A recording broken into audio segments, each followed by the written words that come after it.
দেখুন, আমি আপনাকে বিয়ে করতে পারবো না। I am pregnant. নিঃসংকোচে কথাগুলো বলার পর টিকলির বোধ হলো সে খুব বেহায়াপনা করে বলে ফেলেছে। তার উচিত ছিল একটু থেমে থেমে ইতস্তত বোধ করে লজ্জায় কুঁকড়ে গিয়ে কথাটা বলা। অভিনয়ে সে যে বড্ড কাঁচা এটা বুঝে এলেই তার ভেতরটা খানিকটা ক্ষুব্ধ অস্বস্তিতে জর্জরিত হয়ে উঠল, সাথে আরও একটু গুটিসুটি মেরে বসল। সম্মুখে বসে থাকা মাস্ক পরিহিতা এই মেয়ে আরেকটু হলেই তার হবু বউয়ের ট্যাগ লাভ করত। আর সেই মেয়ে কিনা বলছে সে প্রেগন্যান্ট। আদর রাজ্যের বিষয়টা নিয়ে তাকালো, সাথে রাগ হলো নিজের আপন সম্মানিত ব্ল্যাকমেইলার পিতামাতার ওপর। আদরকে তারা এক প্রকার ঠেলে ঠুলে অহেতুক জোরাজুরি করে পাঠিয়ে দিয়েছে মেয়ে দেখতে। আর এসে শোনে এই মেয়ে প্রেগন্যান্ট। গম্ভীর কণ্ঠে আদর বলল, আপনি যে প্রেগন্যান্ট আপনার ফ্যামিলিকে জানিয়েছেন? না জানিয়ে এসে পড়েছেন একটা ছেলেকে হেনস্থা করতে। আপনার কোনো আইডিয়া আছে আপনি আমার কতটুকু টাইম ওয়েস্ট করেছেন? চেম্বার রেখে আপনার সাথে দেখা করতে এসেছি। টিকলি নীরব মন হঠাৎ একটু জ্বলে উঠল। এত ভাব কড়া গলায় কিছু শুনিয়ে দিতেছেও সে নিজেকে সামলে নিয়ে বলল, দেখুন, আমার বাড়ির লোক কেউ কিছু জানে না। আমার বয়ফ্রেন্ড ছিল, সে কথা দিয়েছিল আমাকে বিয়ে করবে, কিন্তু 1 মাস থেকে সে উধাও। আদর রেস্টুরেন্টের দামি কাঠের চেয়ারটাতে হেলান দিয়ে বসল।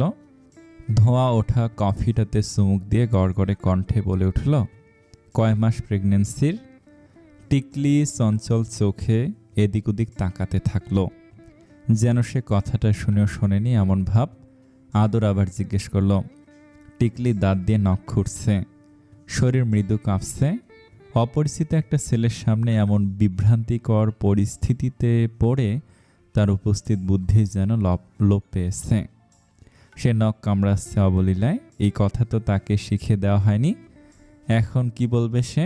আদর ভুরু কুঁচকে বলল, আশ্চর্য তো, মাস্ক পরা ওই শ্যামলা মুখশ্রীর ছোট ছোট চোখের কুচকুচে কালো চিকন ভুরুজোড়া কুচকাতে দেখে টিকলির ভীতুমন ভয়ে থেমে গিয়ে আবারও তুমুল গতিতে লাফাতে লাগলো। সে আমতা আমতা করে গলায় বলল, 15 দিন। আদর চোখ কপালে তুলে তাকালো। টিকলি নিজে হা হয়ে গেল নিজের এহেন বোকামি ঠাসা বুদ্ধি রসের ছটায়। আদর আপন মনে বলল, আনবিলিভেবল। টিকলি ঠিকঠাক হয়ে বসল।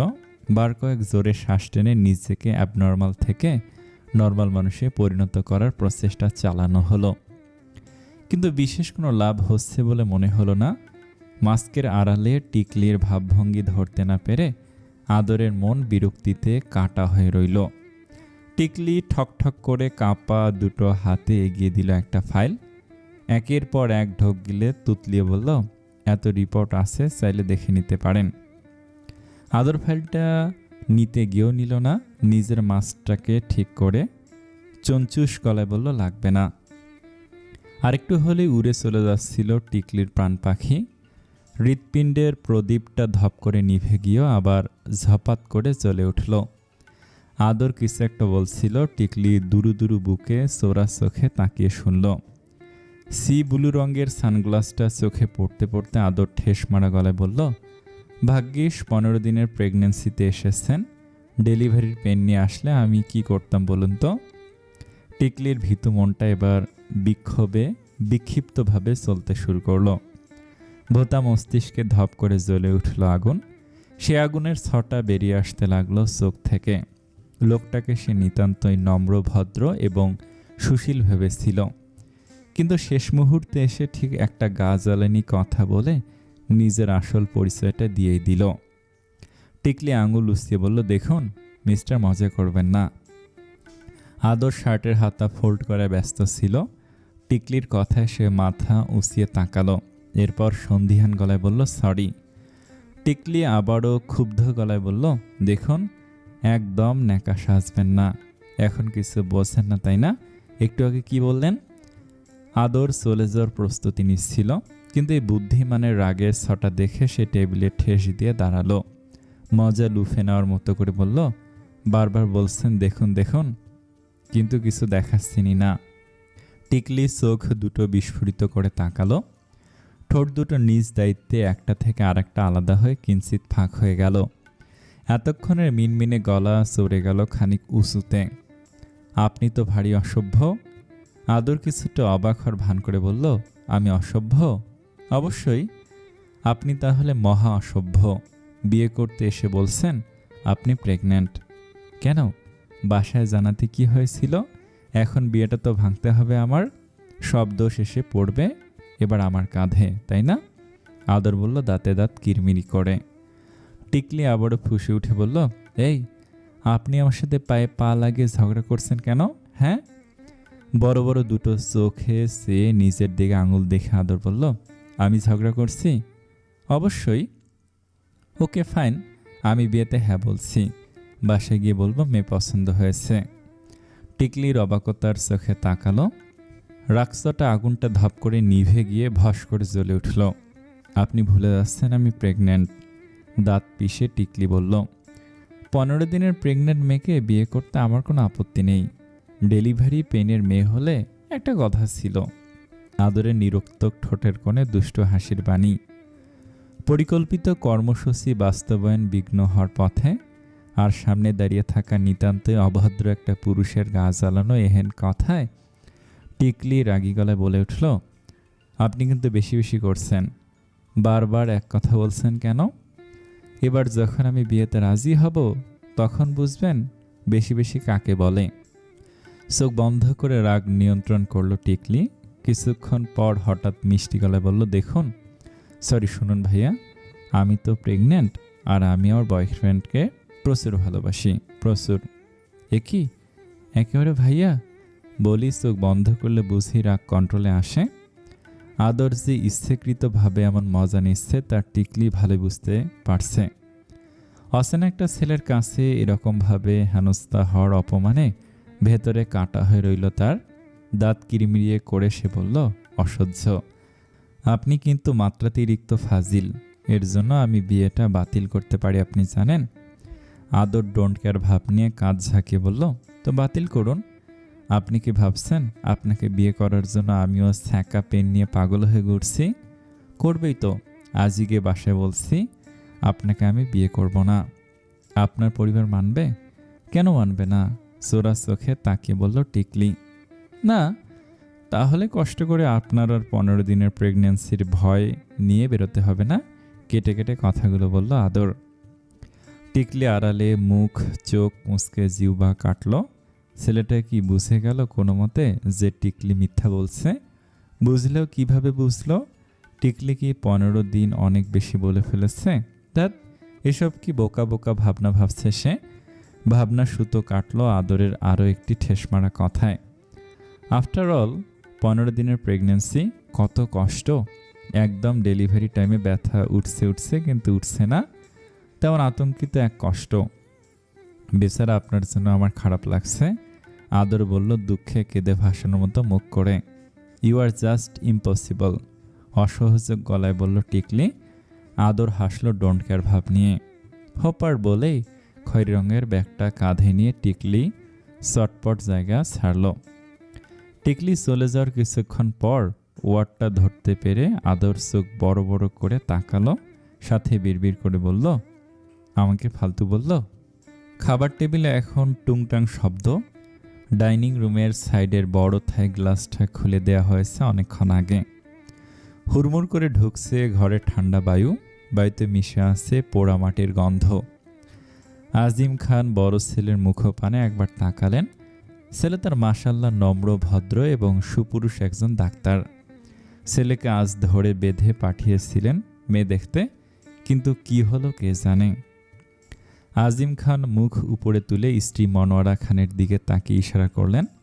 মনোয়ারা খান তার পক্ষ থেকে উল্টে স্বামীকে আরও একটি ইশারা পাঠিয়ে দিলেন। আজিম খান রাগান্বিত চোখে কিছুক্ষণ তাকিয়ে রইলেন স্ত্রীর পানে। মনোয়ারা খান সেদিকে তোয়াক্কা না করে ছেলেদের খাতির যত্নে ব্যস্ত। প্লেটে আবারও টুংটাং চামচের শব্দ তুলে ব্যারিস্টার আজিম খান গমগমে গলায় বললেন, মেয়ে দেখতে গিয়েছিলে? আদর মুখ তুলে তাকালো। এরপর আবার চোখ নিচে নামিয়ে ছোট্ট করে বলল, কেমন লাগলো না লাগলো কিছুই তো বললে না। বলার মতো কিছু নেই, পছন্দ হয়নি আমার। আজিম খান অবাক চোখে তাকালেন। ক্ষীণ সময় পর শক্ত কণ্ঠে বললেন, কি? মেয়ে তো মাশাল্লাহ ভালোই সুন্দর, কথাবার্তাও কি নম্রভদ্র, তোমার পছন্দ কেন হলো না?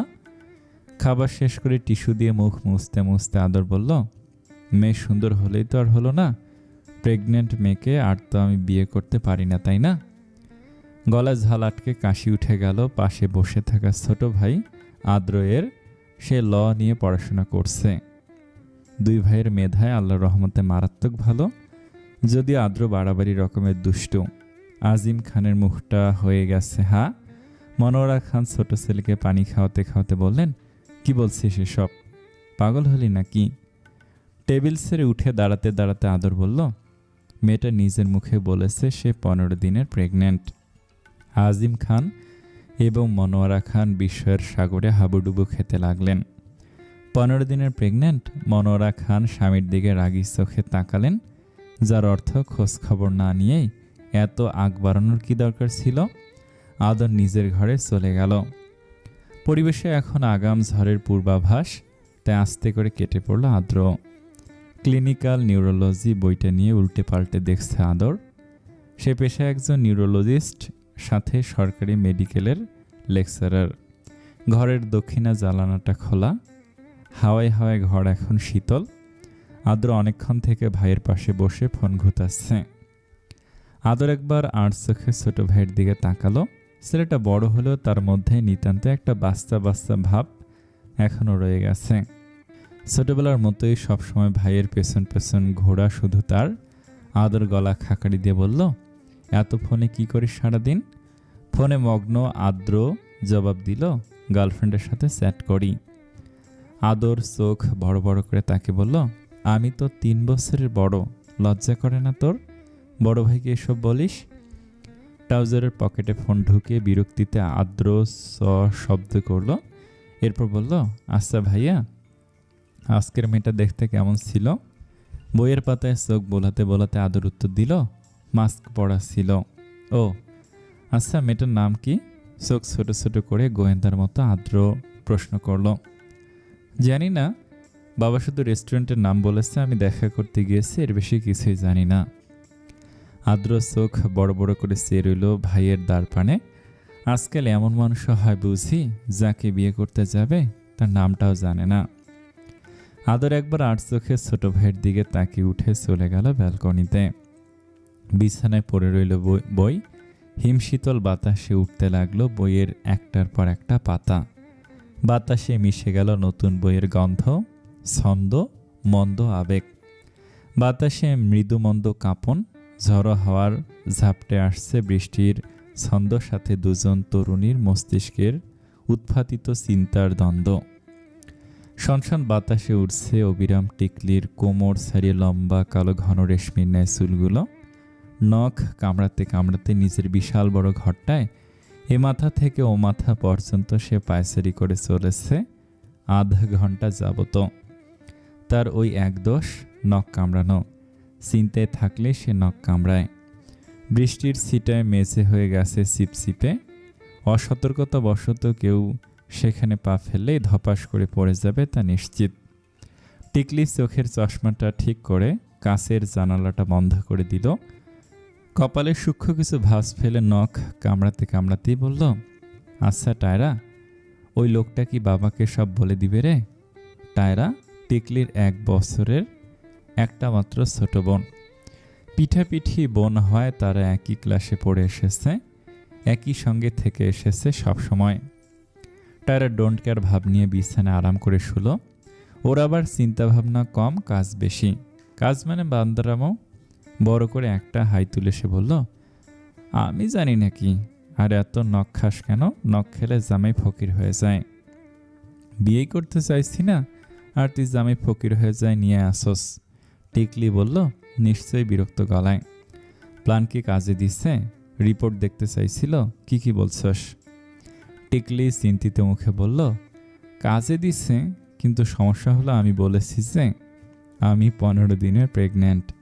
টিকলির কথাটা শোনা মাত্র টায়রা ঝট করে লাফিয়ে শোয়া থেকে উঠে বসল। এরপর তার ফাটা বাঁশের মতন গলায় সিসি বলে উঠল, হোয়াট? মানে গর্ধবেরও তো একটা লিমিট থাকে তো ভাই, তুই কোন লেভেলের গর্ধব? ফুঁসে উঠে টিকলি বলল, একটা চর খাবি, আমি তোর থেকে 1 বছরের বড় মনে রাখিস। টায়রা চুল হাওয়ায় উড়িয়ে দেওয়ার মতো কথাটা উড়িয়ে দেয়। টিকলি এবার একটু অসহায় গলায় বলে, আমি কি করব বলতো? আমি এত নার্ভাস ছিলাম যে আমার হাত পা ঠক ঠক করে কাঁপতেছিল, যার কারণে ফট করে বলে দিছি আমি 15 দিনের প্রেগন্যান্ট। ভালো করেছ, উদ্ধার করছ। এবার ছেলেটা বাবাকে ফোন দিয়ে বলুক আপনার মেয়ে 15 দিনের প্রেগন্যান্ট। আর 15 দিনের প্রেগন্যান্ট মেয়েকে বিয়ে করে তো আমি জাতির অপমান করতে পারি না। নো নেভার, কাবি নেহি। অ্যাটলিস্ট 2-3 মাস হলে মানা যেত, জাতির সামনে অন্তত মুখটা দেখাতে পারতাম। ফাজলামি করবি না তো কানের গোড়ায় খাবি। টায়রার আগে গজগজ করে বলল, কোন কুক্ষণে যে আমার চেয়ে একটা বড় বছর হতে গেলি তুই টিকলি। মাঝে মাঝে মনে হয় আমি তোর বড় হলে তোরে 1 ঘন্টা রোদে দাঁড় করে তেঁতুল গাছের ডাল দিয়ে অনবরত পিটাতাম। টায়রার বাচ্চা। বাচ্চা হয়নি তো, বিয়ে হইল না আমার, আর বাচ্চা এই জীবনে আর আমার বাচ্চা কাচ্চা হবে বলে মনে হয় না রে। কিভাবে হবে বল? মেশিন সরবরাহ করছে না বাবা মা, তাই প্রোডাকশনও প্রোডাক্ট দিতে চায় না। টায়রা বলল দুঃখী গলায়। টিকলি লজ্জায় চোখ মুখ কুঁচকে ফেলল। টায়রা টিকলির পাশে গিয়ে কাছে বসে আবার বলল, যাই হোক, আচ্ছা ছেলেটা কেমন দেখতে ছিল রে? আমি কি জানি, টিকলির বিরক্তিকর উত্তর। টায়রা ভুরু কুঁচকে প্রশ্ন করে, তুই কি জানিস মানে? মাস্ক পরা ছিল, মুখ দেখি নাই, আর দেখার ইচ্ছা হয় নাই।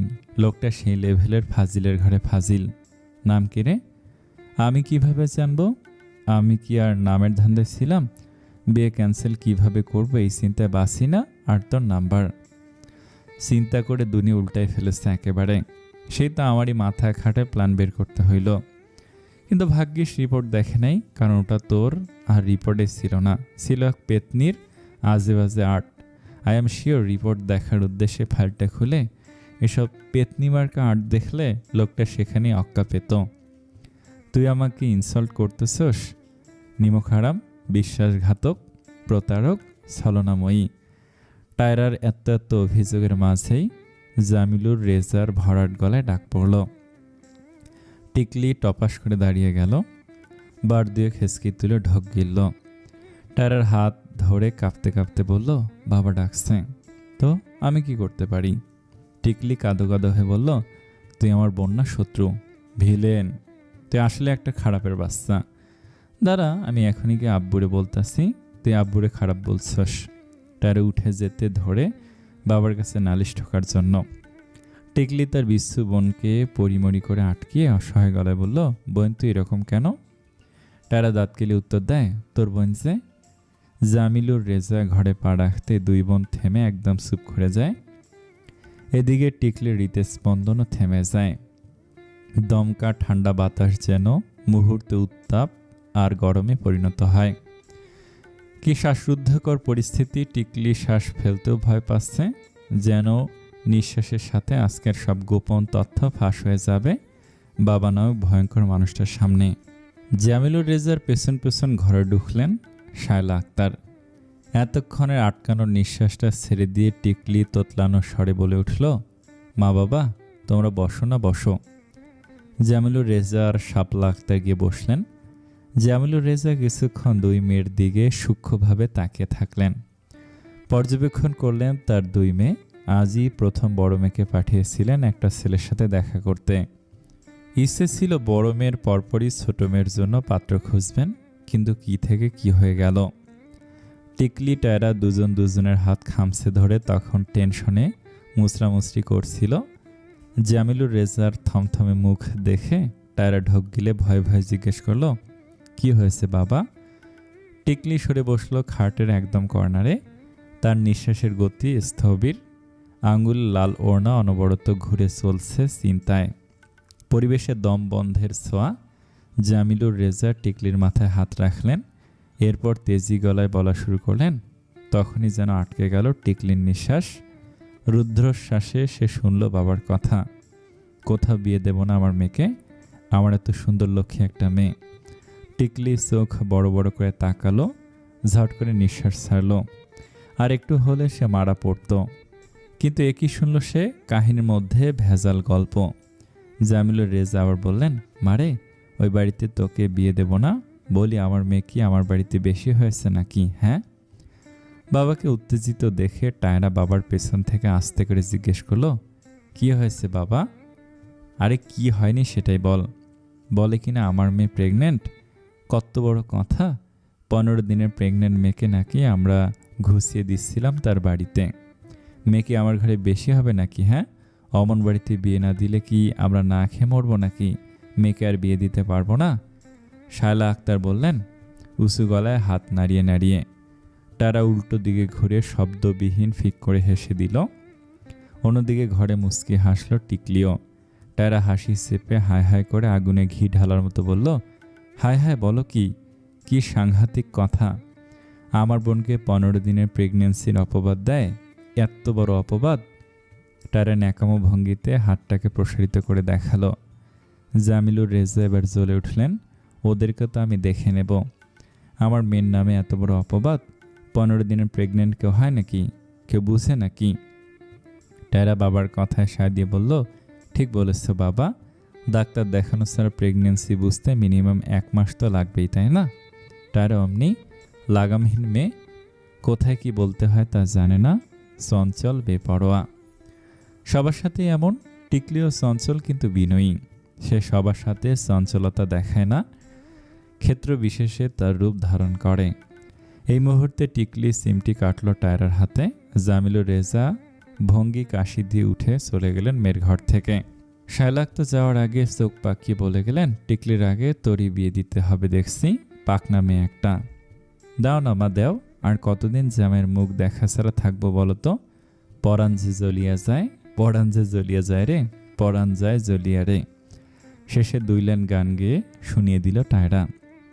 শায়লা আক্তার মেয়েকে বকতে বকতে চলে গেলেন। সবশেষে টিকলি শব্দ করে হেসে দিল।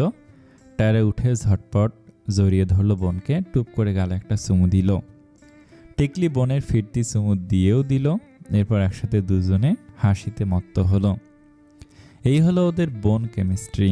ঝগড়া, মারামারি, খোঁচাখোঁচি, কিন্তু দুজন দুজনকে ছাড়া নো চলাচলি। শেষ বিকালে বৃষ্টির আনাগোনা, লুকোচুরি খেলছে আবহাওয়া। হঠাৎ আকাশের ঘন কালো মেঘে ঢেকে যাচ্ছে সূর্য, তো আবার আধার সরিয়ে হয়ে যাচ্ছে শুভ্র নির্মল গুধূলি বিকাল। লুকোচুরি খেলতে খেলতে এই বুঝি ঝপঝপ করে বৃষ্টি নামল। ঠান্ডা বাতাসের সাথে গা ভাসিয়ে আদর দাঁড়িয়েছিল ঘরের বারান্দাতে। মিনিট 10 হলো সে চেম্বার থেকে ফিরেছে। 1-1.5 ঘন্টা পর আবার ছুটতে হবে তাকে মানব সেবায়। হাতে ধোয়া ওঠা কফির মগ, বাতাসে বৃষ্টির ছন্দ, প্রেম প্রেম ভাব। চারপাশে সব ঠিকঠাক, শুধু যথার্থ মানুষের অভাবে এই প্রেমময় সময়টাকে ভাগাভাগি করে নেওয়ার যাচ্ছে না। ইস দুঃখ! পেছন থেকে ডেকে উঠল মনোয়ারা খান, আদর। মোলায়েম বৃষ্টি বৃষ্টি আবহাওয়া থেকে চোখ সরিয়ে আদর মায়ের পানে তাকালো। মনোয়ারা খান বললেন, তোর বাবা তোর জন্যে আর একটা মেয়ে দেখেছে, কাল বা পরশু গিয়ে দেখা করে আসিস। বিরক্তিতে চোখ মুখ কুঁচকে উঠল আদরের। সেই 15 দিনের সো কল্ড প্রেগনেন্ট মেয়েকে দেখার পর আজ প্রায় 15 দিন পার হয়ে গেছে। 15 দিন? হ্যাঁ, 15 দিন। ইস, সব এত 15 কেন? জীবনের গল্পের নামটা বৃষ্টি শেষে প্রেমছন্দ না দিয়ে 15 দিন দিলেই বোধহয় বেশি ভালো হতো। এই 15 দিনটা যেন আষ্টে পৃষ্ঠে প্রেমিকার মতো জড়িয়ে আছে আদরকে। আদর বিরক্তিতে আরক্ত নয়নে বলল, মা, কেন আমার জন্য মেয়ে দেখছো? এই মুহূর্তে আমার বিয়ে করার ইচ্ছা নেই। সময় হলে আমি তোমাদের জানাবো। আমারও তো পছন্দ অপছন্দ আছে নাকি? মনোয়ারা খান গম গম করে বললেন, সেটা তোর বাবাকে কে বুঝাবে? এমনিতেই কত কাণ্ড হয়ে গেছে, তুই তো কিছু জানিস না। ওই বাড়িতে ফোন দিয়ে তোর বাবা অনেক খারাপ কথা শুনিয়েছিল। আদর অবাক গলায় বলল, কোন বাড়িতে? যেই মেয়েকে দেখতে গিয়েছিলাম? হ্যাঁ। আদরে বিরক্তের চরম সীমে পৌঁছে গেল যেন। মা, তোমরা এত বোকা কেন? হ্যাঁ, 15 দিনের কেউ প্রেগনেন্ট হয়? মেয়েটা বিয়ে করতে চাইছিল না বোধহয়, এর জন্য এমন একটা লেম এক্সকিউজ বের করেছে। মনোয়ারা খান খুব যে একটা বিশ্বাস করলেন তা মনে হলো না। কপাল ভাঁজ করে ছেলের দিকে তাকে বললেন, তুই সব জানিস? আজকাল কার ছেলেমেয়েরা ভালো হয় না রে? তুই তো ডাক্তার মানুষ, ব্যস্ত থাকিস, তাই অত শত বুঝিস না। মায়ের কথায় যথারীতি সবসময়কার মতো মুখে বিরক্ত ফুটিয়ে তুলে আদর আবারও বৃষ্টি আবেগ পরিবেশে মগ্ন হলো। ধোঁয়া ওঠা কফির মগ থেকে এখন ধোঁয়া আর উঠছে না। কফিতে মুখ দিলেই দেখা গেল কফি ঠান্ডা পানি হয়ে গেছে। তিক্ততায় আদর বলল, কফিটা ঠান্ডা হয়ে গেছে মা, নিয়ে চলে যাও। মনোরা খান ছেলেকে একবার ঠিকঠাক পরখ করে চলে গেলেন। মা চলে যেতে আদর একটা দীর্ঘশ্বাস ফেলল। বারান্দার রেলিং ধরে ওই প্রেম প্রেম ভাব পরিবেশটার দিকে তাকে রইল বিষণ্ণ মুখে। কেউ কেন বোঝে না লাইফে একটা প্রপার টাইম থাকে, আর সেই টাইমে পারফেক্ট মানুষের এন্ট্রি ঘটে। প্রপার টাইমটা পাওয়ার জন্য লাইফকে অ্যানাফ সময় দিতে হয়, কিন্তু এই বাবা মা না সবসময় তাড়াহুড়ো করে, আদরের বিরক্ত লাগে। এই যে বৃষ্টি শেষে আবারও বৃষ্টি বৃষ্টি ভাব, আকাশে গুমোট মেঘে ছাইরঙা রঙে সজ্জিত হওয়ার আভাস, বাতাসে প্রেম প্রেম ছন্দ, ইস্কি দারুণ অনুভূতির গন্ধ। এই সময়টার পারফেক্ট একটা নাম দেওয়া উচিত, যে নামে থাকবে বৃষ্টি, প্রেম, ছন্দ এবং তার শুরু ও শেষ। আদর তার হালকা গোলাপি ঠোঁট দুটো নাড়িয়ে মোহ বন্ধনে আবদ্ধ হয়ে আওড়ালো বৃষ্টি শেষে প্রেম ছন্দ। বিশেষ কোনো কাজে বাইরে বের হয়েছিল টায়রা। রিক্সা দিয়ে বাসায় ফেরার সময় নিজের নামের মাত্র বয়ফ্রেন্ডকে অন্য কোনো এক সুন্দরী রমণীর হাত ধরে থাকতে দেখে নাকের পাটাতন ফুলে গেল তার। রিক্সাওয়ালা মামাকে দাঁড় করিয়ে নিজের ডাইনি রূপ ধারণ করে সে গেল রাফি নামক সেই ছেলেটার কাছে। এই, তুমি এখানে কি করছো? কোমরে হাত দিয়ে ভুরুকুটি করে বলল টায়রা। আচমকা টায়রাকে অসময়ে এখানে দেখে হিতহিত জ্ঞান শূন্য হয়ে পড়ল রাফি। মুখ ছোট করে এতটুকুনি হয়ে গেল, দেখে বোঝা যাচ্ছে সে ভীষণ ভয় আছে। ঢোক গিলে সে তার নিউ গার্লফ্রেন্ড রাফিয়ার হাতটা শক্ত করে ধরল। টায়রা আর চোখে তা দেখে ফুঁসে উঠে বলল, কুত্তার বাচ্চা, তুই আমাকে ধোকা দিছস। আমি থাকতে অন্য মেয়ের লগে চিপকায় থাকোস। হাতের ভ্যানিটি ব্যাগ দিয়ে সজোরে দিল এক বাড়ি। রাফিয়া নিজের বাবুকে এই শাকসুনের হাত থেকে বাঁচাতে ন্যাকা সরে চেঁচিয়ে উঠল, এই, তুমি আমার বাবুকে মারছো কেন? রাফিকে মারা থামিয়ে টায়রা রাফিয়ার দিকে তাকালো। এরপর রাফিয়ার থুতনি ধরে টান দিয়ে ওর মতন ন্যাকা গলে বলল, ও তোমার বাবু, তুমি ওর মা লাগো বুঝি? ইস, বেচারাকে শুধু শুধু এতক্ষণ মারলাম। থাক যান, আই এম সো সরি। রাফির গালে হাত বুলিয়ে সুমুদার ভঙ্গিতে ঠোঁট চোখা করলো টায়রা। রাফিয়া চোখ বড় বড় করে তাকে ফুঁসতে লাগলো। রাফি চোখ মুখ কুঁচকে বলল, দেখো টায়রা, তোমার মতো তার সিরামের সাথে রিলেশনে রাখা আমার পক্ষে সম্ভব না। প্লিজ আমার জীবন থেকে চলে যাও। আমি রাফিয়াকে নিয়ে ভালো থাকবো, ওর মাঝে আমার সুখ। টায়রা একবার চোখ বন্ধ করে আবার টপাস করে খুলল। রণচণ্ডী রূপ ধারণ করে বলল, বাংলা সিনেমার ডায়লগ মারস? ওর মাঝে আমার সুখ, আহারে। আর আমি তার ছিঁড়া? ওই শালা, আমি তার ছিঁড়া? তোর মতো রাফির বাচ্চা আমার পেছনে প্রতিদিন 20-22টা ঘরে, আর তুই আইসস আমাকে তার ছিঁড়া বলতে? হ্যাঁ, তাহলে যাও তাদের সাথে গিয়ে প্রেম করো, আমাদের কেন ডিস্টার্ব করছো? তোরে আমি ডিস্টার্ব করতেছি? গত একটা বছর তুই আমার পেছনে লালু কুত্তার মতন ঘুরছস, আর এখন 2 মাস যাইতে না যাইতেই ফুস। শোনো, আমি এত কিছু বুঝি না। মোট কথা হলো, তোমার সাথে আমার মেলে না কোনো কিছু। তুমি শুধু পেন দাও, কিন্তু রাফিয়ার সাথে দেখা সব কিছু মিলে আমার। ইভেন আমাদের নামটাও কি সুন্দর মিল, দেখছ? কেন জানি এই পর্যায়ে টায়রার চোখ থেকে এক ফোঁটা পানি গড়িয়ে পড়ে গেল নির্লজ্জভাবে। চোখ নাক মুছে টেনে ইমোশনাল মুড থেকে বেরিয়ে এসে টায়রা আঙুল উচিয়ে শাসানো গলায় বলল, প্রেম করতেছিস না কর, আমার বিয়া তোরে আমি আমার উকিল বাপ বানামু, দেখিস তুই, মাইন্ডেড। টায়রা হনহন করে চলে গেল। রাফি বিস্ফোরিত চোখে তাকিয়ে থাকল। পাশ থেকে রাফিয়া নেকি গলায় আবার বলল, বাবু, উকিল বাপ কি? রাফি বিরক্তিতে হাত ছাড়িয়ে নিয়ে তেজি গলায় বলল, আমারে উকিল বানায় পরে ওর বাপ বানাবো, যত সব। ঘরে ঢুকে গোলাপি রঙের ব্যাগটাকে ছুঁড়ে মারল একদিকে। টিকলি যথারীতি চোখে চশমা পরে রবীন্দ্রনাথ ঠাকুরের বই পড়ছিল। শেষের কবিতা। কোমরে হাত দিয়ে টায়রাকে জোরে জোরে নিঃশ্বাস নিতে দেখে টিকলি উঠে টায়রার কাঁধে হাত রাখল।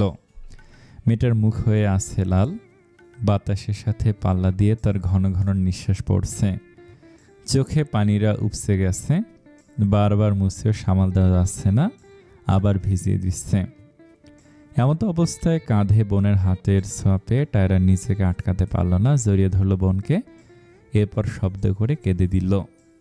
বোনকে শেষ কবে কান্না করতে দেখেছে তা মনে নেই টিকলির। এতদিন বাদে মেয়েটাকে কাঁদতে দেখে টিকলির ভীষণ রকমের অবাক হয়েছে। টায়রার মাথায় হাত বুলিয়ে আদুরে স্বরে টিকলি বলল, কি হয়েছে আমার সোনা বোনটার? কাঁদছে কেন সে? কে বকেছে? ব্যাস, কান্নার বেগের মাত্রা বাড়ল।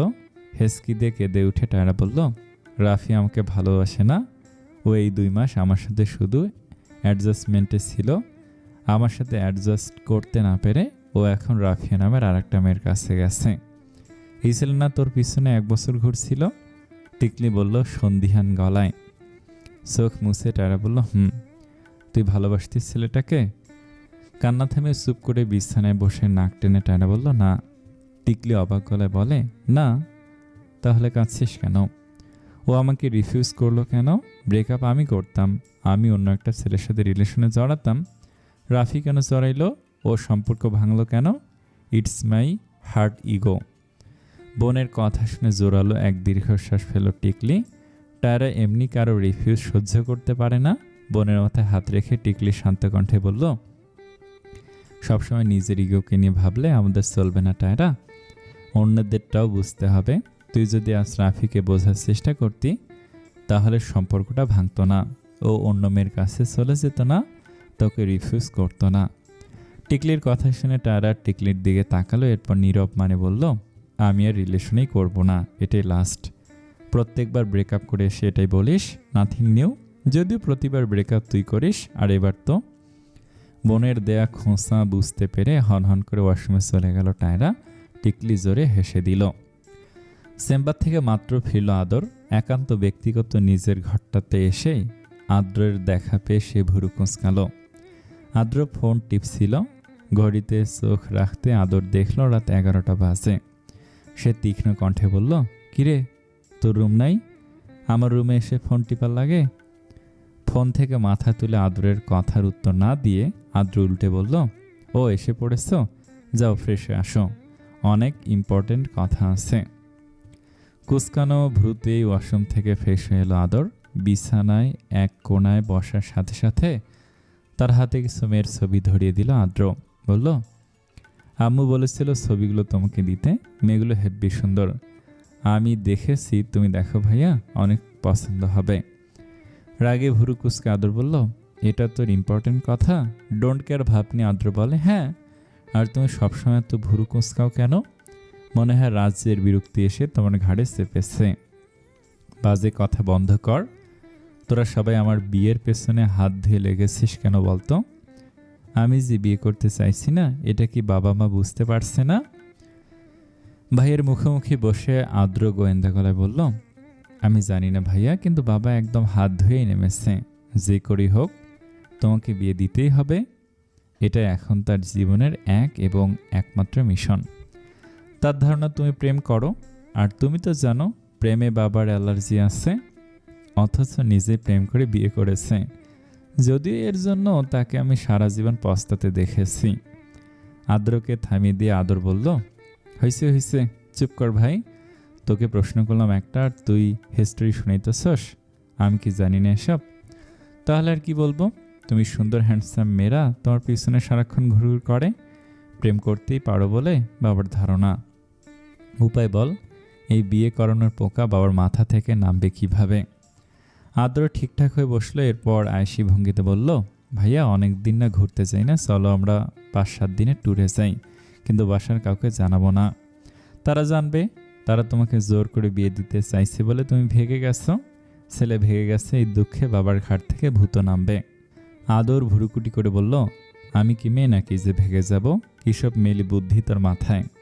আর আমার ছুটি নেই। ছুটি নিবা? এইটুকু করতে না পারলে বিয়ে করে ফেলো।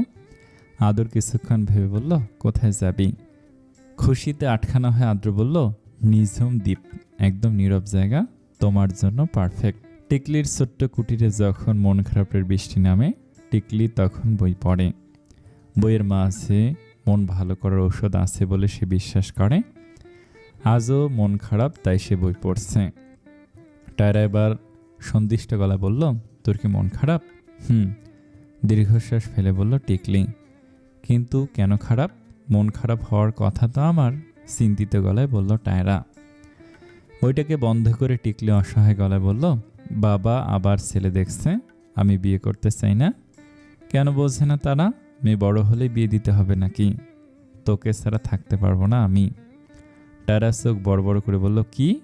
এজন্যে বলেছিলাম চল বাড়ি থেকে পালিয়ে যাই, কিছুদিন উধাও হয়ে গেলে মেয়েদের মর্ম বুঝবে। কিন্তু পালিয়ে যাবোটা কই? টিকলি চিন্তিত মুখে বলল।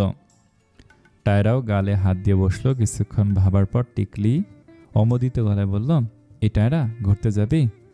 চল ঘুরতে চাই, বাড়ি থেকে পালানোও হবে, ঘোরাও হবে। ব্রিলিয়ান্ট আইডিয়া, কিন্তু কোন জায়গায় যাব? নিঝুম দ্বীপ। টিকলি বলল কিছুটা ঘোর লাগানো গলায়। কেন জানি না, এই জায়গাটায় যাওয়ার তার খুব ইচ্ছা।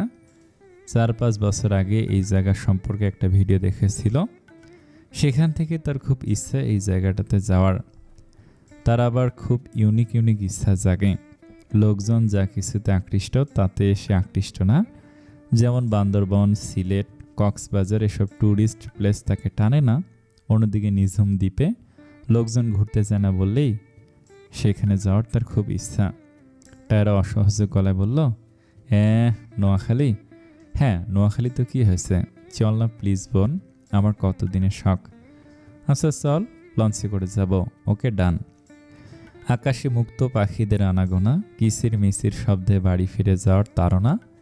আর একটু পরেই ডুববে সূর্য, ডুববে এই ধরণীতল আধার রাজ্যে। টিকলি রেডি হয়ে গেছে, মাথায় সাদা স্কার্ফ পরে, গায়ে গোলাপি কামিজ জড়িয়ে, হাতে একটা হলুদ কালারের ব্যাগ নিয়ে সে একবার ঘরের দরজার সামনে উকি ঝুঁকি মারল। তখন হুড়মুড় করে দরজা ঠেলে ঘরে প্রবেশ করলো টায়রা। ক্ষণিকের জন্য ভয়ে টিকলির প্রাণ পাখি উড়ে গেল। টায়রাকে দেখে স্বস্তির নিঃশ্বাস ফেলল।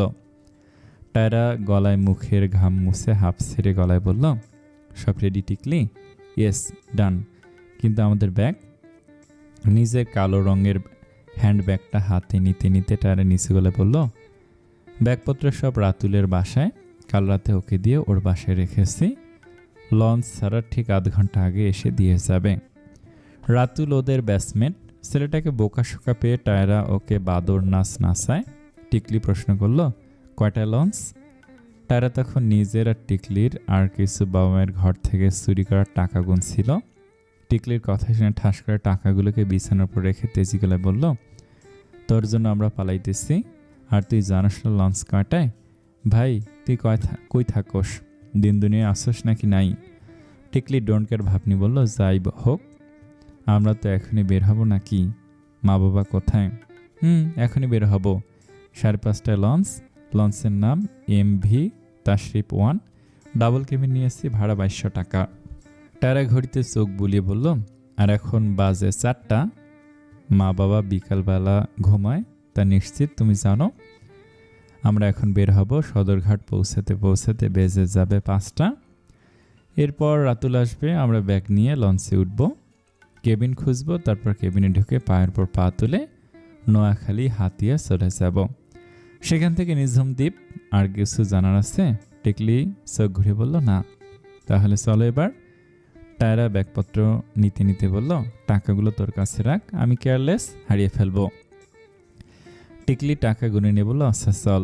দরজার মুখে এসে দাঁড়িয়ে পড়ল টায়রা। টিকলির মতো নখ কামড়াতে কামড়াতে বলল, ওই কাজের লোকগুলো আছে তো?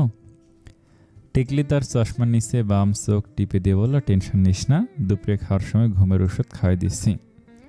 বিস্ফোরিত চোখে তাকিয়ে টায়রা ফিক করে হেসে দিল। একটা হাইফাই দিয়ে বলল, তুই মামা বহুত শেয়ানা, চশমার আড়ালে দেখাস ভদ্র বাচ্চা। চল তো দেখি, দেরি হয়ে যাচ্ছে, আব্বু আম্মু উঠে পড়বে। কাল রাত থেকে উধাও খানবাড়ির 2 ছেলে। আজিম খান মাথায় হাত দিয়ে বসে আছেন এবং মনোরা খান বিলাপ পেরে বৃথা চোখের পানি ভাসাচ্ছেন। আজিম খান কপালে হাত রেখে হাতের মুঠোয় ধরে থাকা চিঠিটাতে আর একবার চোখ বোলালেন। চিঠিতে লেখা, আমার সম্মানিত পিতা, আমি আপনার একান্ত বাধ্যগত সন্তান। আপনার সকল সিদ্ধান্তকে আমি বরাবরই সমর্থন করে এসেছি, কিন্তু আমাকে বিয়ে দিয়ে দেওয়ার মতো আপনার এই বিদঘুটে অবাস্তব সিদ্ধান্তকে আমি সমর্থন করেছি প্রথম দিন থেকে, কিন্তু আপনি কথা শুনলেন না। আজ আপনার দেখা আরও একটি পাত্রীর সাথে আমাকে সাক্ষাৎ করিয়ে দেওয়ার ইচ্ছা থাকলেও আপনার সেই ইচ্ছা পূরণ করতে পারছি না বলে আমি দুঃখিত। তাই যথারীতি আমি আমার আদরের ছোট ভাইকে নিয়ে বাড়ি থেকে ভেগে যাচ্ছি। যেদিন আপনার মাথা থেকে ভূত নামবে সেদিন ফিরে আসবে। বিদায় আমার আব্বাজান, ইতি আপনার ভদ্র ছোট বাচ্চার বড় ভাই। মনোরা খান বিলাপ পেরে হাত পা ছুড়ে কাঁদতে কাঁদতে বললেন, ওরে আমরা কি অপরাধ করেছিলাম রে বাবা, ফিরে আয়। মায়ের কোলে দুই ভাই ফিরে আয়। এই জন্মে আর বিয়ের কথা বলবো না, তোর বাপ বললে তার মুখ আমি সেলাই করে দেব। আজিম খান বিরক্তিতে কপাল কুঁচকালেন। আজ যে সারাদিন স্ত্রীর এই হাজারি শুনতে শুনতেই তিনি ক্লান্ত। চিঠিতে আরেকবার চোখ রাখলেন। তিনি জানেন এ চিঠি তার বড় পুত্রের লেখা নয়, এ চিঠি তার একমাত্র ধরিবার ছোট ছেলে আদর লেখা। কারণ আদর কখনো এসব মেলি কথাবার্তা বলবে না, বা এত অতিভক্তি চোরের লক্ষণ টাইপ কথার চিঠি লিখবে না। সে লিখলে অতি সংক্ষেপে আসল কথাটাই লিখত। কিন্তু যেই লিখুক, ছেলে দুটো যে ভেগে যায়নি, বরং কিছুদিনের জন্য গা ঢাকা দেওয়ার জন্য বাইরে গেছে, এটা বেশ বুঝতে পারছে আজিম খান। একটা হতাশ শ্বাস ফেলে তিনি সোফা ছেড়ে উঠে নিজের ঘরে চলে গেলেন। কাল সারা রাত নিজের চেম্বারেই ছিল আদর। লঞ্চটা 5:30টায় হয়। একদিন আগে বাড়ি থেকে চলে যেতে হলো, কারণ দিনের বেলা বাড়ি থেকে বের হওয়া ছিল ভীষণ দুষ্কর। আর ভাইয়ের লেজ ধরে হাঁটি হাঁটি পা পা করে চলে এসেছে আদ্র। এই চেম্বারই দুই ভাই সারা রাত হাসি ঠাট্টা, নাটক, মুভি দেখে পার করেছে। পরদিন সকাল হতেই রুগী দেখতে বসে গেছে আদর। বিকেল 4:30 পর্যন্ত রুগী দেখে সে বের হয়েছে সদরঘাটের উদ্দেশ্যে। আদ্র LLB কমপ্লিট করে এখন ল প্র্যাকটিস করছে। এক নামি দামি উকিলের সাথে পাশাপাশি BGS বাংলাদেশ জুডিশিয়াল সার্ভিসের প্রিপারেশন নিচ্ছে। BJS অনেকটা BCS এর মতো। এই পরীক্ষা দেওয়ার মাধ্যমে ম্যাজিস্ট্রেট বা জজ হওয়া যায়। আদ্র আজ সারাদিন ছিল তার এক বন্ধুর বাসায়। সদরঘাট থেকে বন্ধুর বাসায় একটু দূরে হয়। সে 3:30টার সময় বেরিয়ে পড়ে লঞ্চের উদ্দেশ্যে। মাথায় স্কার্ফ বেঁধে, মুখে মাস্ক পরে দুই বোন দাঁড়িয়ে আছে। মিনিট 10 হলো মাত্র রাতুল ব্যাগ নিয়ে দিয়ে গেছে। দুই বোনের হাতে মাঝারি সাইজের দুটো ট্রলি। দেখে মনে হচ্ছে তারা দিন 15-র উদ্দেশ্যে যাত্রা আরম্ভ করবে। মেয়ে মানুষ তো সব কিছুতেই বেশি বেশি একদিনের জন্য কোনো জায়গায় বেড়াতে গেলে 5 দিনের জামা কাপড় নিবে। ঘড়িতে 10:10 বাজে। বৃষ্টির দিন হয়, আশেপাশে কাদা কাদা মাটি। এমত অবস্থায় ঘাটে চলাফেরা করা একটু দুষ্কর। একটু দূরে দেখা যাচ্ছে হাই মিঠাই। মেঘলা আকাশ, বাতাসে ঠান্ডা আমেজ। আমোদিত সন্ধ্যা বিকেলের মাঝে হাই মিঠাই। টিকলি টারাকে বলল, শোন, তুই ওঠ, আমি একটু আসছি। মানে কোথায় যাবি? লঞ্চ ছেড়ে দিবে, এমনিতে আমরা আসতে দেরি করেছি। টায়ারের গলায় হালকা তেজ। টিকলি ইশারার সামনে দেখে বলল, তুই ওঠ না, আমি হাই মিঠাই কিনে আসছি। টায়ারা বিরক্তি ভঙ্গিতে বলল, হয়েছে, তোর যাওয়া লাগবে না, আমি যাইতেছি। তুমি লঞ্চে উঠে আমার উদ্ধার করো। আচ্ছা, তোর ব্যাগ রেখে যা, আমি উঠাচ্ছি, পরে ব্যাগ ওঠাতে দেরি হয়ে যাবে। পারবি শিওর? 100%। ওকে। টায়ারে চলে যেতে দুই ট্রলির দুই হাতল ধরে টিকলি নিজের শরীরের সমস্ত শক্তি ব্যয় করে হালকা একটু উপরে তুলতে পারল। বলাই বাহুল্য, ট্রলি দুটো ভীষণ ভারী, যা টিকলির এই ছোট ছোট হাত দুটো তার ভর সইতে পারছে না। কাদা মারিয়া যেতেই স্যাঁতস্যাঁতে একটা স্থানে বৃষ্টির পানি জমে যাওয়ায় পিছলে উল্টে পড়ে যেতে নিল টিকলি। চোখ মুখ কুঁচকে চিল্লানোর আগে একটা শক্তপোক্ত হাত এসে জড়িয়ে ধরল তার সূক্ষ্ম মিহি কোমল কোমরটা। বৃষ্টির দিনগুলোতে বিকাল হলেই মনে হয় রাত নেমে এসেছে। সেক্ষেত্রে এই বৃষ্টির দিনে বেলা 5:15 মনে হচ্ছে যেন সন্ধ্যা 7টা বেজে গেছে। আশেপাশে ট্রলার, লঞ্চ, জাহাজ, অজস্র বাতি জ্বলে উঠেছে। কিছু লঞ্চ, জাহাজ সাইরেন বাজিয়ে তাদের নির্দিষ্ট গন্তব্যে যাত্রা শুরু করেছে, তো কিছু যানবাহন যাত্রা আরম্ভ করবে। এই সাথে কর্দমাক্ত জমিনের ওপর নিয়ন্ত্রণ না রাখতে পেরে উল্টে পড়ে না গিয়ে কারোর উপর হেলে যায় অবাক হলো টিকলি। ভয়ে কুচকানো চোখ জোড়ায় পাটাতন আস্তে করে খুলল। সূর্য তখন ডুবি ডুবি, সেই ডুবন্ত সূর্যের হলুদ লাল বৃষ্টি ভেজা আলোয় মুখের ঠিক উপর হেলে পড়ে থাকা মাস্ক পরিহিতা এই ছেলের চোখ দুটো যেন ভীষণ চেনা টিকলির, সাথে কপালটাও ভীষণ রকমের চেনা। টিকলি উঠতে চাইল, কিন্তু কর্দমাক্ত এই জমিনে পা পিছলে আবারও পড়ে যেতে নিল।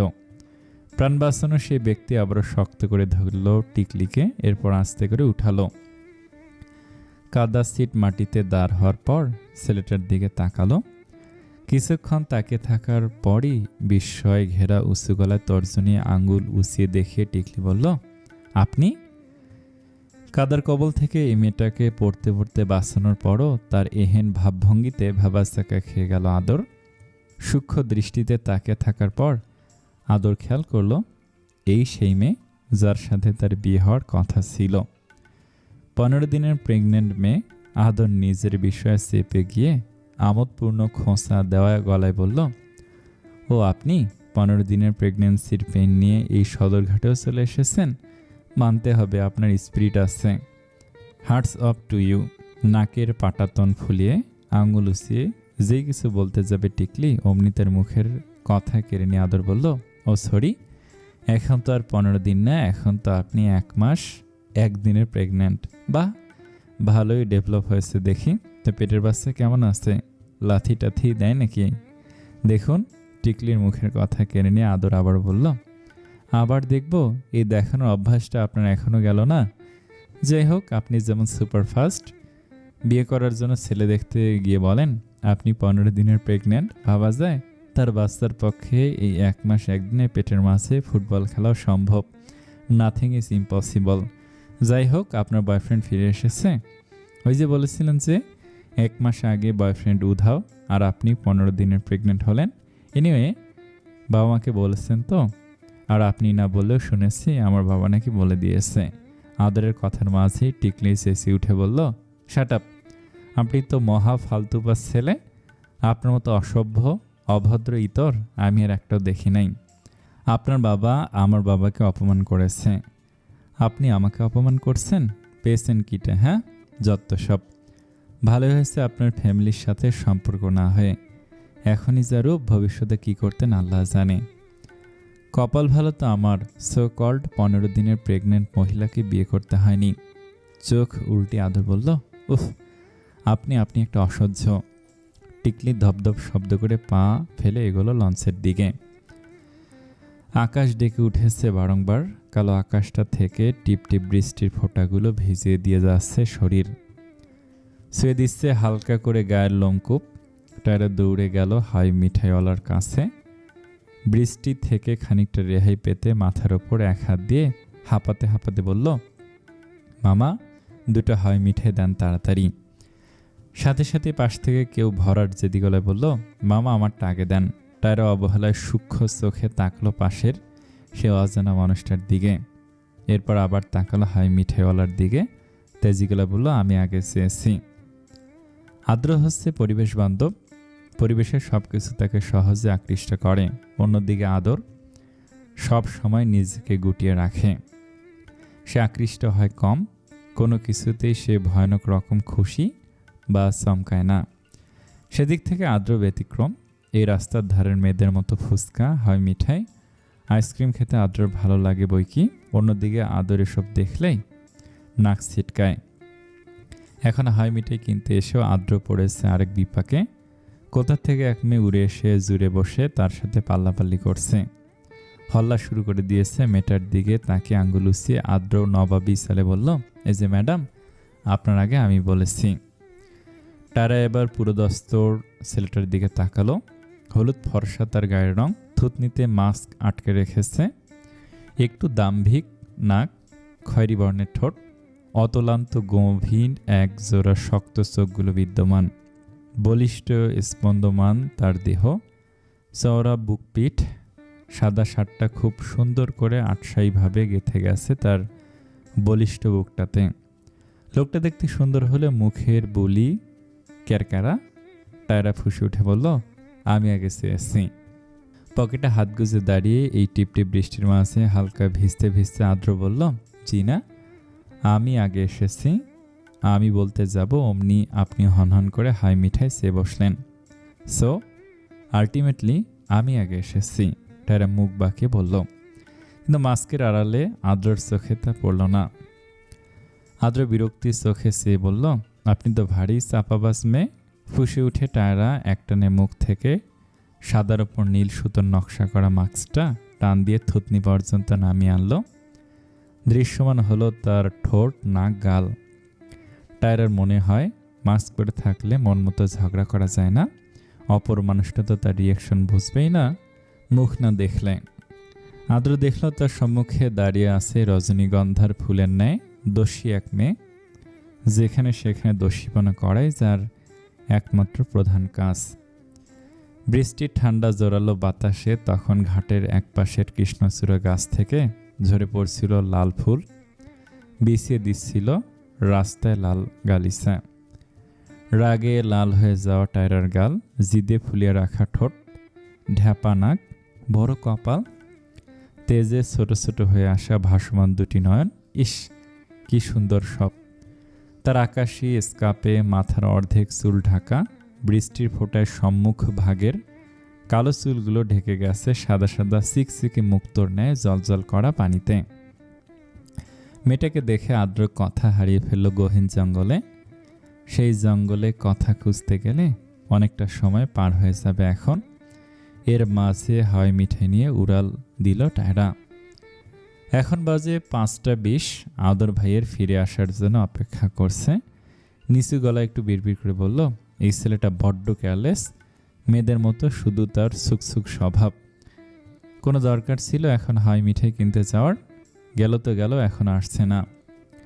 আদর এগিয়ে গেল একটু, কিছু কদম যেতে দেখা পেল তার অতি বুদ্ধ ভাইটির, যে কিনা হাওয়াই মিঠাইওয়ালার সামনে দাঁড়িয়ে আছে। এক দৃষ্টিতে সম্মুখে সে আদর এগিয়ে গিয়ে কাঁধে এক চাপড় মারল। আদর লাফিয়ে উঠল। এরপর ভাইকে দেখে মাথা চুলকে হেসে দিল। আদর বলল, থাপ্পড় দেওয়া দরকার, হাঁ করে দাঁড়িয়ে আছিস কেন? এখানে চল। গোলাপি পায়জামাটার দিকে নিচের দিকটায় কাদায় মাখামাখি, টিকলির নাকের সাদার উপর গোলাপি কারুকাজ করা মাস্ক, ঠিক টায়রার মতো। ওরা দুই বোন একই জিনিস পরতে এবং একভাবে সাজতে ভালোবাসে। নাক ছিটকে টিকলি দুই ব্যাগের হাতল ধরে অনেক কষ্টে টেনে টেনে নিয়ে যাচ্ছিল। হঠাৎ কেউ ছো মেরে তার বাম হাত থেকে একটা ট্রলি নিয়ে হাঁটা শুরু করলো। টিকলি ব্যবস্থাকে খেয়ে গেল। অবাক হয়ে দেখল অগ্নিশর্মা টায়রা ঠক ঠক শব্দ তুলে জোরে সোরে ট্রলিটা নিয়ে যাচ্ছে। কেবিনের দরজার সামনে এসে টিকলি জিজ্ঞেস করলো, কি হয়েছে? ওদের মধ্যে আবার কোনো আড়াল টাড়াল চলে না, দুজনের কাছে সবসময় সত্যি কথা বলার ওয়াদাবদ্ধ তারা। টায়রা ফুঁসে উঠে টিকলির হাতে ঠাস করে একটা হাওয়াই মিঠাই ধরিয়ে দিয়ে বলল, তোমার এই হাওয়াই মিঠাইয়ের জন্য আজকে আমাকে অপমানিত হতে হলো। টিকলি অবাক প্রসন্ন গলায় বলল, অপমান করেছে তোকে? এ বুকের পাঠা কারোর হয়েছে বুঝি? কেউ একটা বললে তুই 10টা শুনিয়ে দিস। টায়রা গরম চোখে তাকালো টিকলির দিকে। কেবিনের ভেতর ঢুকে টিকলি মাস্ক খুলে জোরালো এক শ্বাস নিল। টায়রা এতক্ষণ বাদে টিকলির দিকে ভালোভাবে নজর দিতে উঁচু গলায় বলল, হায় হায়, তোর পায়জামায় কাদা কেন? কার সাথে কুস্তি লড়ছস? বিরক্তিতে তেতো হয়ে গেল টিকলির মুখ। চোখে মুখে আরক্তিম ভাব ফুটিয়ে সে বলল, লঞ্চে ওঠার সময় পা পিছলে কাদার মধ্যে পড়ে যেতে ধরেছিলাম, তখন একটা ছেলে এসে আমাকে বাঁচায়, তখনই বোধ হয় কাদা লেগেছে। তারা একটু ভেবে ভুরু কুঁচকে প্রশ্ন করলো, কোন ছেলে? যার সাথে আমার বিয়ে হওয়ার কথা ছিল। চোখে মুখে তিক্ত ভাব ফুটিয়ে টিকলে আবার বলল, ছেলেটা মারাত্মক ফাজিল, ফালতু এবং অসভ্য, অভদ্র। আমাকে আজ আবার খোঁচা দিয়ে অপমান করেছে। বিস্ফোরিত চোখে সে টায়রা বলল, হ্যাঁ রে, তোকে চিনে ফেলেছে। এখন যদি বাবাকে ফোন দিয়ে বলে আমরা সদরঘাটে। কপালে ভাঁজ ফেলে তীক্ষ্ণ কণ্ঠে টিকলি বলল, পাগল নাকি তুই? সে কেন বাবাকে বলতে যাবে? সে জানবে কিভাবে আমরা পালাচ্ছি। তাছাড়া আমাদের সাথে কি তার কোনো সম্পর্ক আছে? সে আমাদের কেউ হয়? সে বলার কে? আশ্চর্য। টায়রা গালে হাত দিয়ে বসলো। টিকলি পাওয়ার লেন্সটা খুলে চোখে তার মোটা ফ্রেমের চশমা লাগালো। মাস্ক পরা অবস্থায় টিকলি চশমা পরে না, তখন সে চোখে লেন্স লাগায়, কারণ মাস্কের জ্বালায় কিছুক্ষণ পর পর চশমা ঘোলা হয়ে যায়, তখন চলতে ফিরতে অসুবিধা হয়। পোশাক চেঞ্জ করে চোখে চশমা লাগিয়ে টিকলি বিছানায় গা এলিয়ে দিয়ে বলল, উফ, finally tension free. Tiara half ছেড়ে চাপা বাসা গলায় বলল, যা চেঞ্জ করে আয়, বৃষ্টিতে তো ভিজে গিয়েছিস, ঠান্ডা লাগবে। টায়রা চলে গেল ওয়াশরুমে। লঞ্চ সাইরেন বাজালো, বোধহয় এখনই যাত্রা আরম্ভ করবে। লঞ্চ ছাড়তে ছাড়তে বেজে গেল প্রায় 6টা। ঘন কালো ধূসর রঙের আকাশটাতে পরিবেশ কালো হয়ে উঠেছে ধীরে ধীরে। টায়রা ফ্রেশ হয়ে এসে বিছানায় বসলো। একটু পর মাগরিবের আজান দিল। টিকলি নামাজ পড়ে উঠে ফোন হাতে নিতে দেখল ফোনটা সাইলেন্ট এবং মায়ের নাম্বার থেকে 3টে মিসড কল। টিকলির হাতে ফোন থাকা অবস্থাতে মায়ের নাম্বার থেকে আবার কল আসলো। শ্বাসরুদ্ধ গলা এসে বলল, টায়রা, মা ফোন দিয়েছে। টায়রা তখন বোতলে মুখ লাগিয়ে পানি খাচ্ছিল। টিকলির কথা শুনে তার মুখ থেকে ছিটকে পানি পড়ে গেল। চোখ মুখ লাল করে সে কাশতে লাগলো। টিকলি টায়রার পিঠে হাত বোলাতে লাগলো কিছুক্ষণ।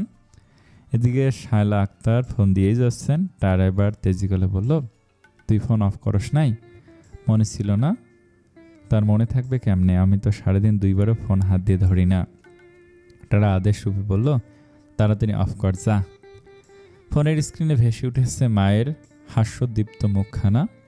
গেস দাঁত তার ঝিলিক দিচ্ছে। শ্যামলা মুখখানাতে ভারী মায়া। টিকলি হয়েছে একদম মায়ের মতো, শুধু তার গায়ের রংটা ফর্সা। বাবার রং পেয়েছে সে। অন্যদিকে টায়রা দেখতে একদম বাবার মতো, কিন্তু তার গায়ের রংটাকে শ্যামলা বলা যায় না, আবার ফর্সা বলা যায় না, মাঝখানে একটা। ফোন অফ করতে গিয়েও মায়ের মায়া ভরা মুখখানা দেখে ফোন অফ করতে পারল না টিকলি।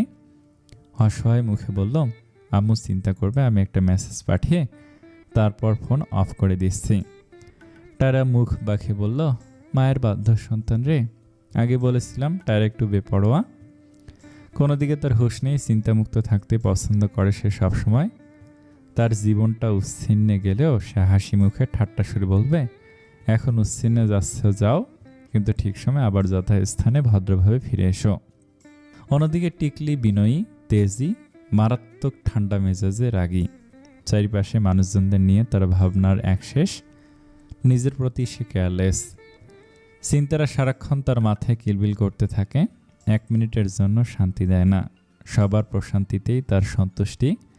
বাড়ির বড় মেয়েগুলো বুঝি টিকলির মতোই হয়, আর ছোটগুলো টায়রার মতো। টিকলি মেসেজ পাঠালো, আমাকে বিয়ে দেওয়ার জন্য উঠে পড়ে কেন লেগেছ মা? আমি চলে যাচ্ছি। যেই দিন তোমাদের ঘাট থেকে এই ভূত নামবে এবং মেয়ের মর্ম বুঝবে, সেই দিন ফিরব। আর টায়রা আমার সাথে আছে, চিন্তা করো না, ভালো মতো থাকো, লাভ ইউ মা। টায়রা এবার একটু চিন্তিত মুখে বলল, আচ্ছা, এই ছেলে কি এই ঘাটে কি করছিল? কোন ছেলে? টিকলির প্রশ্ন। ওই যে যার সাথে তোর বিয়ে হওয়ার কথা ছিল, ধরছে নামটাও জানি না। তুই এমন কেন বলতো? যার সাথে বিয়ে করতে যাবি তার নামটাও জানিস নি, এমনকি মুখটাও দেখিস নি? আমি হলো 14 গোষ্ঠীর নাম মুখস্থ করে যেতাম, আর ছেলের মুখ দেখা ছাড়া তো নড়তামই না, যতই বিয়ে না করি। আমি তো তুই না, আমি তো আমি। চশমাটা ঠিক করে চোখে লাগিয়ে বলল টিকলি। বুদ্ধিহীন, নির্বোধ, সহজ সরল বালিকা। যাই হোক, কি করছিল সে? আমি কি তার বিয়ে করবো? আমি সব কিছু জেনে বসে আছি। টিকলির তেরছা উত্তর। তাও ঠিক, কিন্তু তুই জাতির বউ। বিয়ের আগে সব ছেলেদের একে অপরের ওপর 25% অধিকার থাকে। আমার ওপরেও আছে, ডোন্ট ওয়ারি, চাপ নিও না ময়না। টায়রা বাম চোখ টিপে বলল। টিকলি হেসে টায়রার পিঠে দুম করে একটা কিল বসিয়ে দিল। টায়রা ছোট ছোট চোখ করে বলল, হাসতে হাসতে মারো, ভালোই তো টেকনিক শিখেছ বনু। কেবিনের মুখে ঢুকতে ভাইয়ের জুতো আর প্যান্ট নজর পড়ল আদ্রর। আহত গলায় বলল সে, ভাইয়া, শরীরে কাদা লাগালো কিভাবে? তোমার নতুন জুতো? তর্জমাকারী গলায় বলল সে, তুই হাওয়াই মিঠাই আনতে গেলি, আমি তখন ঘাটে দাঁড়িয়ে তোর জন্য অপেক্ষা করছিলাম। তখন দেখলাম একটা মেয়ে, কাঁধে ভ্যানিটি ব্যাগ, 2 হাতে আবার 2টো মাঝারি সাইজের ট্রলি ব্যাগ। মেয়েটা ব্যাগের ভার সইতে না পেরে কাঁধার মাঝে পড়ে যাচ্ছিল প্রায়। আমি গিয়ে তড়িঘড়ি করে তাকে বাঁচালাম। পরে দেখো আদ্র ঘুরে কুচকালো। হতাশ নিঃশ্বাস ফেলে আদর বলল, পরে দেখি এই সেই 15 দিনের প্রেগন্যান্ট মেয়ে। আদ্র কিছুক্ষণ থম মেরে দাঁড়িয়ে থেকে শব্দ করে হেসে দিল। 15 দিনের প্রেগন্যান্সি? এই কথাটা শুনলেই তার ভীষণ হাসি পায়। আদ্র জিজ্ঞেস করলো, চিনলে কিভাবে? মানে তুমি তো তার মুখ দেখনি মেয়েটার। আর চোখে তাকে আদর জিজ্ঞেস করলো, আজও মাস্ক পরা ছিল, একদম কাছ থেকে দেখেছি বলেই চিনেছি। মেয়েটার ডাকিনি ভয় শুনে পুরোপুরি শিওর হয়েছি। মেয়েটা আগে আমাকে চিনতে পেরেছে। আদ্র হাসলো কতক্ষণ। আদর তার শখের নতুন কালো সুজোড়া খুলল। ট্রলি থেকে প্যান্ট আর শার্ট বের করতে করতে জিজ্ঞেস করলো, হাই মিঠাইয়ের সামনে এমন হাঁ করে দাঁড়িয়েছিলি কেন? আদ্রের প্রশ্নে আদ্র কিছুটা ভ্যাবাচাকা খেয়ে গেল, শুকনো কাশি দিল। আসলেই তো, সেই চাপাবাজ মেয়েটার দিকে অমন করে হাঁ করে তাকিয়েছিল কেন? বলতে হবে মেয়েটা মারাত্মক লেভেলের বেয়াদব, মানে চূড়ান্ত লেভেলের বেয়াদবের চেয়েও এক ধাপ উপরে। বিরক্ত গলে আদ্র বলল, আর বলো না, একটা মেয়ে ঝগড়া শুরু করেছিল, গিয়েছে আমি আগে বলে কিনা সে মেয়েটা আগে গিয়েছে এবং হাই মিঠাই তাকে আগে দিতে হবে, এ তার একমাত্র দাবি। আমিও কম না, আমি আগে গিয়েছি, সে কেন আগে নিবে? ব্যাস ঝগড়া লেগে গেল। এক পর্যায়ে ঝগড়া করার মাঝে মেয়েটা তার মাস্ক খুলে ফেললো। মেয়েটাকে দেখে আমি মিনিট খানিকের জন্য অতল সমুদ্রে ডুবে গেলাম। সেই ডুবন্ত আমি খুঁজে পাচ্ছিলাম না কারোর হদিশ, শুনেছিলাম না কারো বাস্য, শুধু চোখের সামনে দেখেছিলাম অপরূপ সেই নারী। আদ্র একবার বলা শুরু করলে বেশি বলে ফেলে, নিজের অজান্তে কখন কি বলে তাও সে জানে না। এই যেমন এখন এই কথাগুলো কিন্তু সে একদমই বলতে চায়নি, একদমই না মানে একদমই না, কিন্তু ওই যে কথা শুরু করলে মুখ দিয়ে আপনা আপনি বেরিয়ে আসে তার, তাই বলে ফেলে সে। কথাগুলো বলে আদ্র গোপনে জিহ্বা কাটলো। আদর ভাইয়ের কাজ চাপিয়ে বলল, তোর এখন যে রিলেশনে আছে এটা যেন তোর কত নাম্বার? চোখ মুখ খিসে আদ্র জানান দিল, 15 নাম্বার। আদর অবাক হলো, মুখশ্রী হয়ে উঠল আগুনের গোলার ন্যায় লাল। মুখের ভেতর তিক্ত অনুভূতি হলো, আবার সেই 15? ইস, এই 15 কেন ছাড়ছে না আদরের পিছু? বারবার ভুলতে চায় সেই 15 দিনের প্রেগন্যান্ট মেয়েকে, কিন্তু কোনো না কোনো উপায়ে সে বোকামের কথা তার সামনে আসছে। কি করবে আদর, কিভাবে সুরাহা করবে এই সমস্যা? আদরের মুখপানে থেকে গম্ভীর গলায় আদর বলল, আর তোর থেকে 3 বছর বড় হওয়া সত্ত্বেও এখন পর্যন্ত একটাও প্রেম না করা আমি, তার ওপর প্রেম চলাকালীন তুই অন্য মেয়েকে এক দেখায় অতল সমুদ্রে ডুবে যাস। আদর ঢুকে পড়লো ওয়াশরুমে। আদ্র পেছন থেকে জোরে জোরে চেঁচিয়ে বলল, ভাইয়া তুমি যেমন ভাবছো তেমন না, ওই ঝগড়ুটে চাপাবাস মেয়েকে আমি মোটে পছন্দ করি না। শুধু ক্ষণিকের জন্য যে কি হলো ঠিক ঠাহর করতে পারলাম না। শেষের কথাগুলো আদ্র আস্তে আস্তে কাঁদো কাঁদো গলায় বলল। এরপর নিজের সিদ্ধান্তে অটল এমন জেদি গলায় বলল, ওই চাপাবাস মেয়েকে তো আমি দেখে নেব, ও সুযোগ বুঝে আমার আগে হয় মিঠাই নিয়ে পালিয়েছে, বেয়াদব মহিলা একটা।